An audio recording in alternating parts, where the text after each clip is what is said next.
La belle-mère attachait la fille d'un millionnaire, âgée de 6 ans, près d'un nid d'abeilles. C'est à cet instant précis que Rita Santos comprit que tous les signaux qu'elle avait remarqués depuis des mois n'étaient qu'une préparation à cette scène monstrueuse. Le cri perçant d'Isabella Wellington résonnait dans le jardin du manoir d'une valeur de 12 millions de dollars. Mais ce qui glaça véritablement le sang de Rita, ce fut le silence volontaire et glacial de Victoria Ashford, qui observait l'enfant ligoté au poteau, juste à côté du nid d'abeilles africanisé. « S'il te plaît, maman Victoria. Je te promets d'être gentille. » La voix brisée de la fillette suppliait, désespérée. Victoria, ses cheveux platine impeccables, se contenta de jeter un œil à sa montre de luxe, avec la même indifférence que si elle organisait une simple réunion professionnelle. Rita laissa tomber l'aspirateur dans le couloir et courut vers l'arrière du domaine. En 45 ans de vie, elle n'avait jamais été confrontée à une scène aussi terrifiante. Pourtant, ces 15 années passées dans des familles fortunées lui avaient enseigné une leçon. Certains riches pensent que l'argent suffit à acheter même la conscience des autres. « Isabella, ma chérie, tu dois comprendre que la désobéissance entraîne toujours des conséquences », murmura Victoria en ajustant ses lunettes de soleil Prada, tout en observant les abeilles commencer à s'agiter. « Ton père est à Zurich jusqu'à jeudi. Personne ne t'entendra ici. » Ce que Victoria ignorait, c'est que Rita avait discrètement posé son smartphone derrière la fenêtre du cellier depuis exactement 3 minutes. Chaque mot, chaque geste cruel était filmé en haute résolution. Depuis 2 mois, Rita avait remarqué des marques étranges sur les bras de la petite, des changements brusques de comportement, et cette peur qui la saisissait dès que son père s'absentait. De petits détails qu'une femme de ménage invisible remarque, mais que personne ne prend au sérieux. Cette invisibilité allait devenir sa meilleure arme.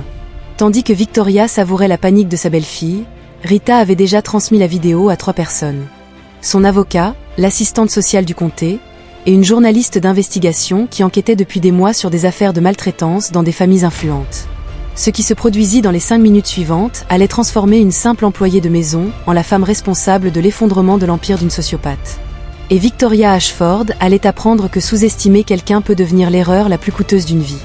Si vous avez déjà été témoin d'une injustice dissimulée derrière le privilège, imaginez ce qui arrive lorsqu'une femme déterminée transforme son invisibilité en arme contre ceux qui se pensaient intouchables. Victoria n'aurait jamais imaginé que ses pulsions sadiques étaient méticuleusement enregistrées par celle qu'elle considérait comme un simple meuble humain. « Tu sais pourquoi je fais ça, Isabella ?» demanda-t-elle en tournant autour de l'enfant attaché comme un prédateur observant sa proie. « Hier, tu as dit à ton père que j'étais méchante. Les mensonges ont des conséquences, mon ange. » Les abeilles africanisées bourdonnaient de plus en plus fort autour du nid perturbé. Isabella pleurait sans retenue, son petit corps secoué de terreur. Mais ce qui frappait le plus Rita, c'était la froideur absolue dans les yeux de Victoria. Aucune colère, juste un plaisir malsain à infliger de la douleur. Rita filmait toujours, ses doigts tremblants non de peur, mais de rage. Au cours de ses années de travail dans les demeures privilégiées, elle avait vu des abus dissimulés sous le mot « discipline ». Mais jamais rien d'aussi abominable. Ce que Victoria ignorait encore, c'est que Rita avait grandi dans le système de protection de l'enfance, après que sa mère eût été victime de violences domestiques. À 8 ans, elle savait déjà lire les expressions, reconnaître le danger avant qu'il ne devienne fatal. Ses réflexes allaient lui servir à protéger un autre enfant sans défense. « Maman Victoria, s'il te plaît, je ne dirai plus rien à papa », sanglota la petite. « Bien sûr que non », répondit Victoria en jetant un œil à son bracelet. « Parce qu'après aujourd'hui, tu sauras distinguer la vérité du mensonge. Et tu comprendras que les enfants désobéissants paient leurs fautes. » Rita vit alors Victoria sortir un spray à phéromones, utilisé pour exciter les essaims d'abeilles. Elle ne voulait pas seulement terroriser Isabella, elle tentait de provoquer une réaction allergique potentiellement mortelle. Ce n'était plus une punition.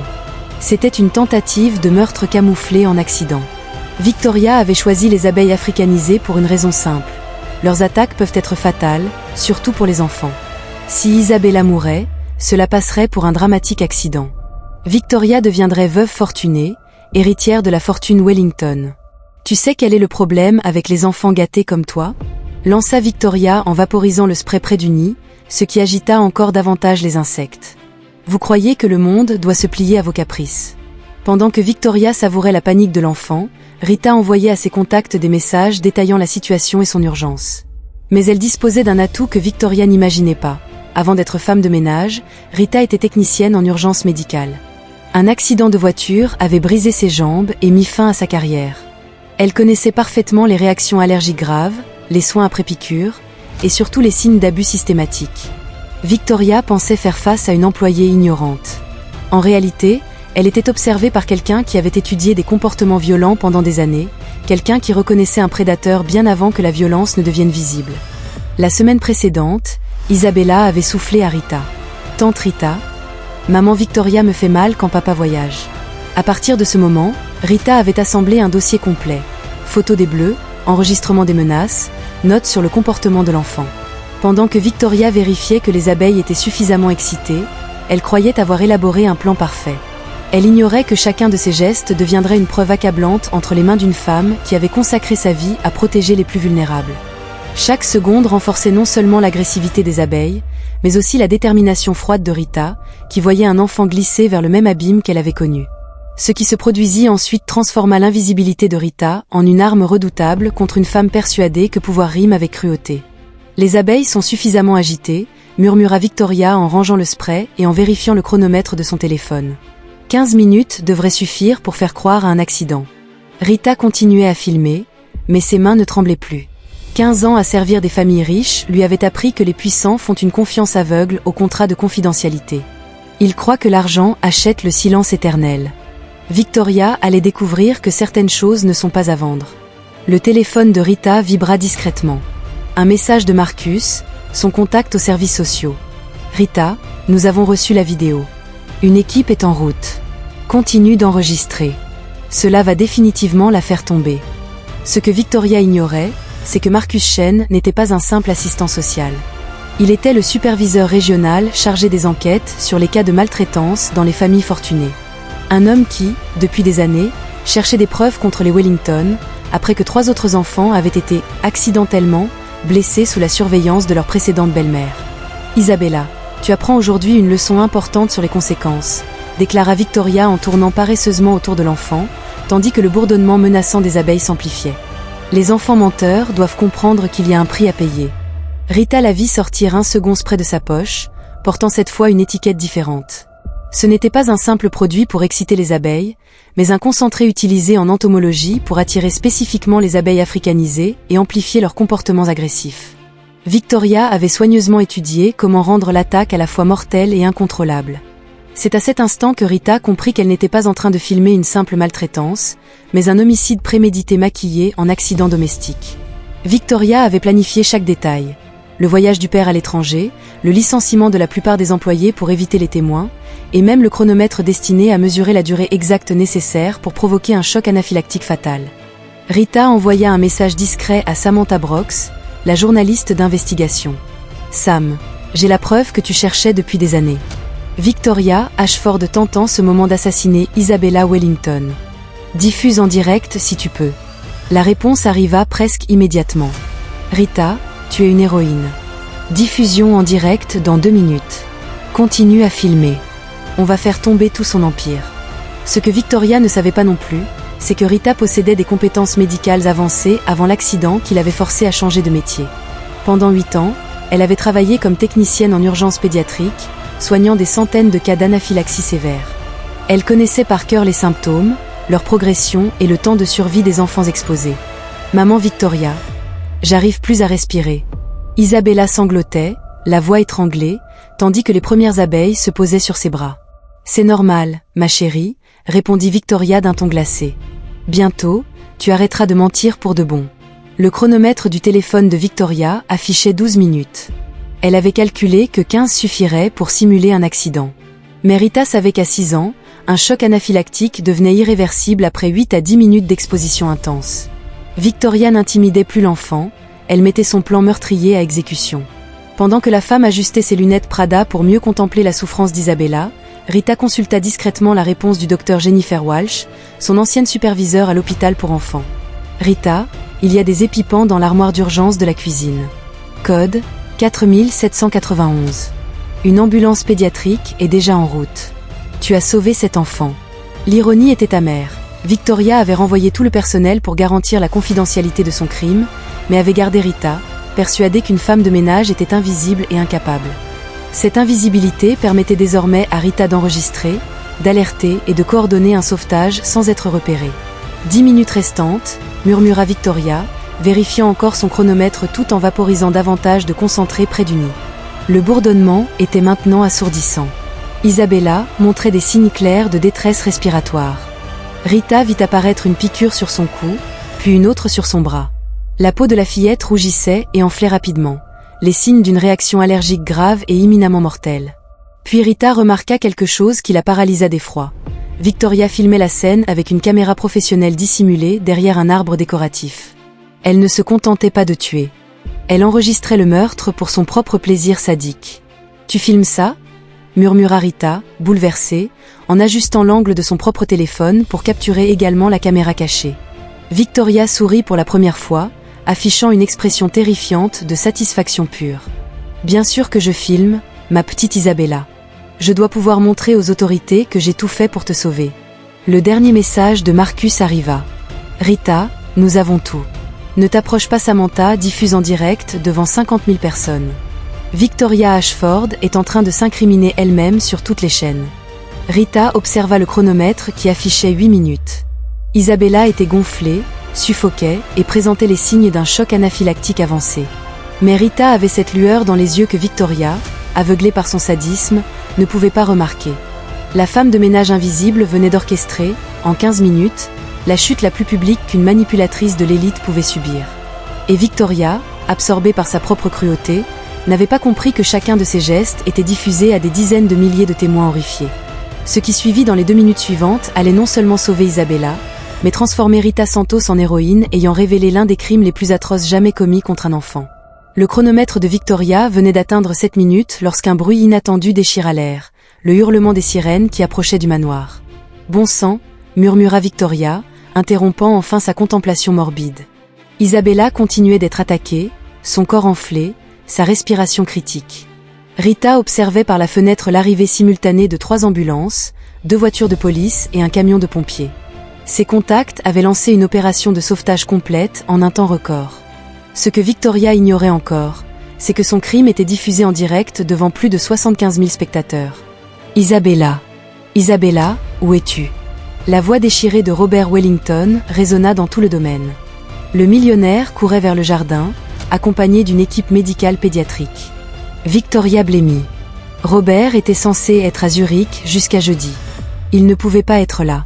Mais Rita avait envoyé la vidéo à son assistant personnel, qui avait immédiatement annulé tous les rendez-vous et affrété un jet privé. « Papa !» cria Isabella, la voix faible, ses petites mains tremblant tandis que les abeilles continuaient de l'assaillir. « Que se passe-t-il ici ?» Robert apparut dans le jardin. Son visage se déforma d'horreur en voyant sa fille attachée, couverte de piqûres.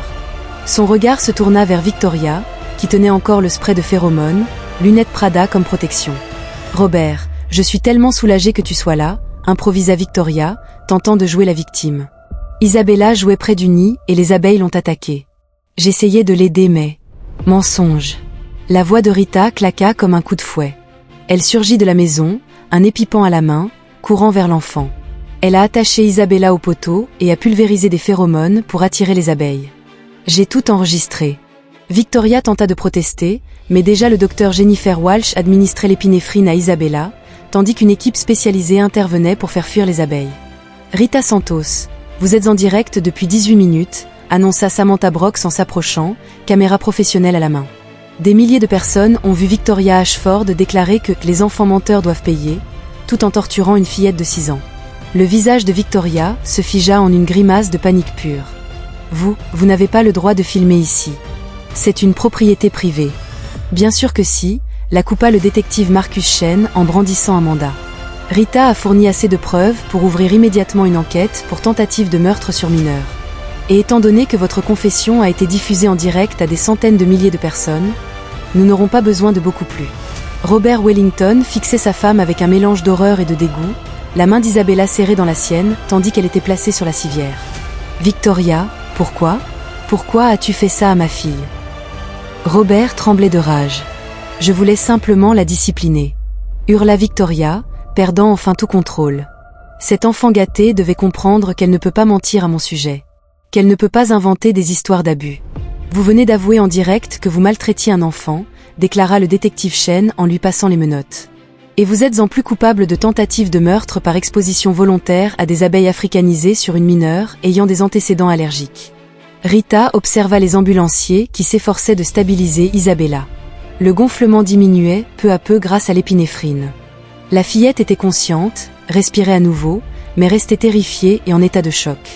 Rita Santos vient de sauver la vie d'Isabella Wellington après avoir documenté méthodiquement des mois d'abus, puis coordonné un sauvetage en temps réel, annonçait Samantha Brooks en direct. Victoria Ashford pensait que fortune et statut social la protégeraient. Elle s'est trompée. Alors que Victoria était escortée vers la voiture de police, son visage pétrifié de peur se tordit soudain de haine. « Vous avez tout détruit. Vous, une simple femme de ménage. Comment osez-vous vous mêler de ma famille ?» Rita s'avança calmement. « Votre famille ?» répondit-elle. « Isabella n'a jamais été votre famille. Pour vous, elle n'a toujours été qu'un obstacle entre vous et l'argent de Robert. Mais vous avez oublié quelque chose. »« Quoi ?» grogna Victoria, les dents serrées. « Vous avez oublié que les enfants sans défense trouvent toujours quelqu'un pour se battre pour eux, répondit Rita d'une voix ferme. Et que les gens comme vous, qui confondent cruauté et pouvoir, finissent toujours détruits par leur propre arrogance. » Le téléphone de Victoria se mit à vibrer sans interruption. Journalistes, avocats, dirigeants d'entreprise, tous exigeaient des explications. En quelques minutes, la diffusion en direct avait fait d'elle la femme la plus détestée du pays. Robert rejoignit Rita alors qu'Isabella était installée dans l'ambulance. « Comment puis-je vous remercier ?»« En prenant soin d'elle, répondit Rita simplement. Et en veillant à ce que plus jamais personne n'ait l'occasion de lui faire du mal. » Lorsque l'ambulance démarra, Victoria, assise dans la voiture de police, regarda son existence privilégiée s'effondrer sous ses yeux. Chaque personne présente, ambulancier, policier, journaliste, la fixait avec un dégoût absolu. Marcus Chen s'approcha de Rita, admiratif. 15 ans que j'enquête sur les abus dans les familles riches, et je n'avais jamais vu un dossier aussi solide et détaillé. Vous n'avez pas seulement sauvé Isabella, vous allez aider à sauver d'autres enfants réduits au silence. La vidéo diffusée par Samantha Brooks dépassait déjà les 200 000 vues, et #Justice pour Isabella se hissait parmi les tendances nationales. Victoria Ashford devenait le symbole de la cruauté, tandis que Rita Santos émergeait comme une figure de courage et de protection de l'enfance. Mais une question demeurait. Isabella pourrait-elle guérir totalement de ce qu'elle avait vécu ? Et comment cette affaire, devenue mondiale, allait-elle transformer la protection des enfants vulnérables ? 6 mois plus tard, Rita Santos contemplait la ville depuis la fenêtre d'un grand studio de télévision. Elle se préparait pour une nouvelle interview sur la protection de l'enfance, désormais en tant que directrice nationale de la fondation Isabella Wellington, créée pour lutter contre la maltraitance des mineurs. Ce qui avait commencé comme la pire journée de sa carrière était devenu une occasion de sauver des centaines d'enfants. Elle, qui avait été invisible pendant 15 ans dans les maisons luxueuses où elle travaillait, était maintenant reconnue à l'échelle nationale comme la femme qui avait révélé l'un des cas d'abus les plus choquants jamais enregistrés. Rita, vous êtes en direct dans 5 minutes dans l'émission la plus regardée du pays, l'informa la productrice en ajustant son micro. Plus de 2 millions de téléspectateurs veulent entendre comment une femme de ménage a réussi à faire tomber une mondaine multimillionnaire. L'ironie ne manquait pas. Victoria Ashford avait passé sa vie à mépriser les employés de maison, les considérant comme du mobilier. Elle avait finalement été détruite par celle qu'elle jugeait insignifiante. Pendant que Rita se préparait, à l'autre bout de la ville, Victoria Ashford se réveillait dans sa cellule d'une prison fédérale pour femmes, entamant un nouveau jour d'une peine de 35 ans sans possibilité de libération conditionnelle. La femme qui avait conçu un meurtre parfait partageait désormais l'espace avec des criminels qui, contrairement à elle, n'avaient jamais eu le luxe des manoirs et des écoles d'élite. Son procès avait été l'un des plus suivis de la décennie. Plus de 500 000 personnes avaient vu ses aveux en direct, anéantissant toute stratégie de défense. Ses avocats l'avaient forcé à plaider coupable pour éviter la peine capitale. 3 mois d'isolement pour menace envers une autre détenue, indiquait le rapport quotidien. Victoria, incapable d'accepter qu'elle n'avait plus pouvoir ni statut, tentait encore d'intimider d'autres prisonnières. Mais les seules conséquences étaient un isolement prolongé et la preuve irréfutable que son arrogance était incurable.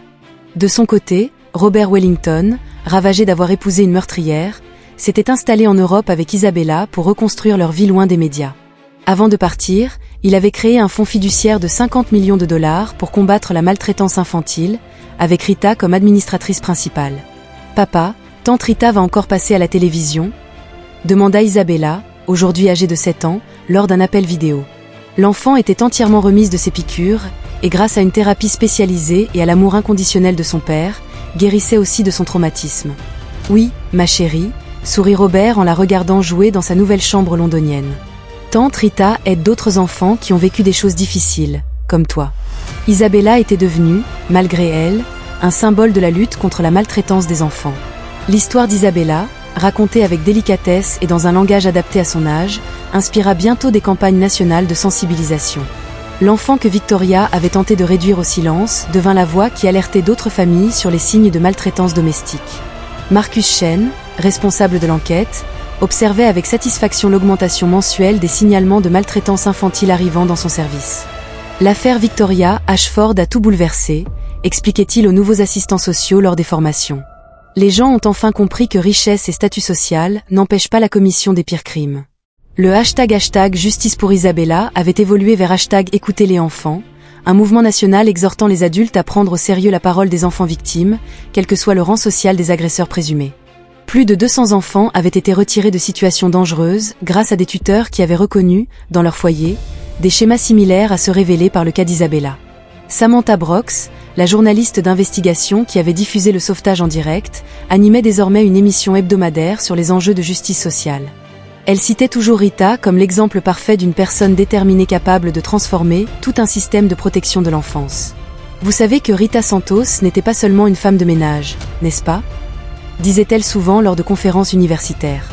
Elle était technicienne en urgence médicale, a survécu elle-même au système de protection de l'enfance et savait reconnaître les signes de maltraitance. Victoria a choisi la mauvaise personne à sous-estimer.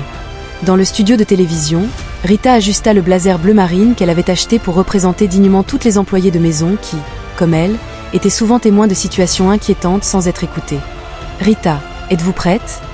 demanda David Chen, le présentateur de l'émission matinale. Aujourd'hui, nous allons parler des avancées de la fondation Isabella Wellington et de la manière dont l'histoire de votre petite protégée a inspiré des changements dans la législation. Absolument, répondit Rita, repensant aux centaines de messages qu'elle recevait quotidiennement d'employés de maisons signalant des comportements suspects. Le réseau de protection qu'elle avait mis en place de manière informelle sauvait des vies dans tout le pays.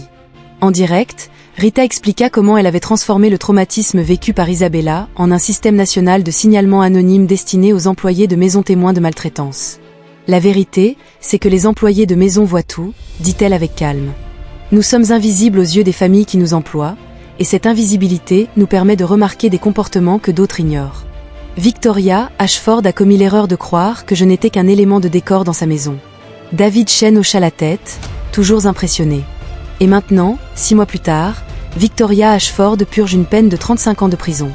Vous dirigez une fondation nationale. Et Isabella vit en sécurité et heureuse auprès de son père. Que pensez-vous de ce retournement total de situation ? Rita esquissa un sourire doux, posant ses mains l'une sur l'autre. Je suis reconnaissante d'avoir été au bon endroit, au bon moment, et d'avoir eu les compétences nécessaires pour protéger un enfant vulnérable. Mais plus encore, je suis pleine d'espoir. Notre société commence enfin à écouter des voix qui ont toujours existé, mais que l'on ignorait. Quel message souhaitez-vous envoyer aux personnes travaillant dans des foyers privés et susceptibles d'être témoins de situations anormales ? Demanda David. Rita regarda directement la caméra. Fiez-vous à votre instinct. Si quelque chose vous semble étrange chez un enfant, c'est probablement le cas. Vous avez le pouvoir de sauver des vies, tout comme je l'ai fait. Et désormais, un réseau de soutien est là pour vous aider à agir en toute sécurité. Pendant que l'interview se poursuivait, à l'autre bout du pays, Victoria Ashford regardait l'émission sur la télévision commune de la prison. Son visage était tordu par une colère impuissante. La femme qui pensait pouvoir éliminer Isabella et hériter d'une fortune devait maintenant supporter de voir son ancien employé être acclamé comme une héroïne nationale. « Éteignez-moi cette merde !» hurla Victoria, mais personne ne l'écouta. Même en prison, elle avait perdu l'autorité et le respect que son ancien statut lui offrait. Beaucoup de détenus, mères séparées de leurs enfants pour des crimes bien moindres, ressentaient une satisfaction particulière en voyant une femme riche ayant tenté de tuer une fillette être humiliée quotidiennement. À la fin de l'interview, David posa la question que tout le pays attendait. « Rita, si vous pouviez adresser un message à Victoria Ashford aujourd'hui, que lui diriez-vous » Rita réfléchit un instant avant de répondre. « Je lui dirais qu'elle m'a sous-estimée, mais qu'elle a aussi sous-estimé la force que l'on trouve lorsqu'on choisit de protéger vraiment un enfant. Isabella n'a jamais été seulement la responsabilité de son père. Elle est devenue la mienne dès l'instant où j'ai vu quelqu'un tenter de lui faire du mal. Et quand on s'en prend à un enfant vulnérable, on découvre qu'il existe des gens prêts à déplacer des montagnes pour le défendre. » Les applaudissements du studio résonnèrent dans tout le pays, rappelant à des millions de téléspectateurs que les héros peuvent surgir des endroits les plus inattendus, et que sous-estimer quelqu'un en raison de son statut social est une erreur pouvant coûter très cher. À Londres, Isabella Wellington, installée devant la télévision avec son père, applaudit avec enthousiasme lorsqu'elle vit tante Rita à l'écran. « Papa, quand est-ce que tante Rita viendra nous rendre visite ?»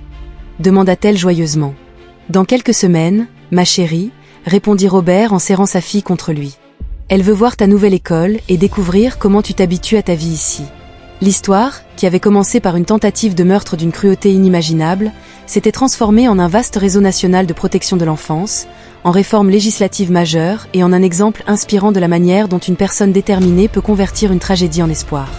Rita Santos avait démontré que la véritable force ne vient ni de la richesse ni du statut social, mais du courage d'agir face à une injustice, de la lucidité nécessaire pour documenter des preuves avant d'intervenir et de la détermination inébranlable à protéger ceux qui ne peuvent se défendre seuls. Victoria Ashford avait tenté de réduire Isabella au silence pour toujours, mais avait finalement contribué malgré elle à propulser la voix de l'enfant au niveau national.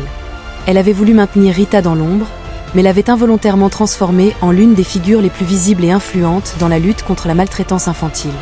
Comme Rita l'avait appris, la meilleure vengeance n'est pas de détruire ceux qui vous ont fait du tort, mais de bâtir quelque chose de si fort et de si positif qu'il transforme le mal en bien, le traumatisme en guérison et l'invisibilité en leadership.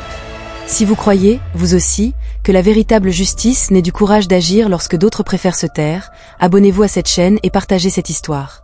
Elle rappelle à tous que les héros peuvent émerger des endroits les plus inattendus et qu'il ne faut jamais sous-estimer la force de quelqu'un prêt à défendre un enfant vulnérable.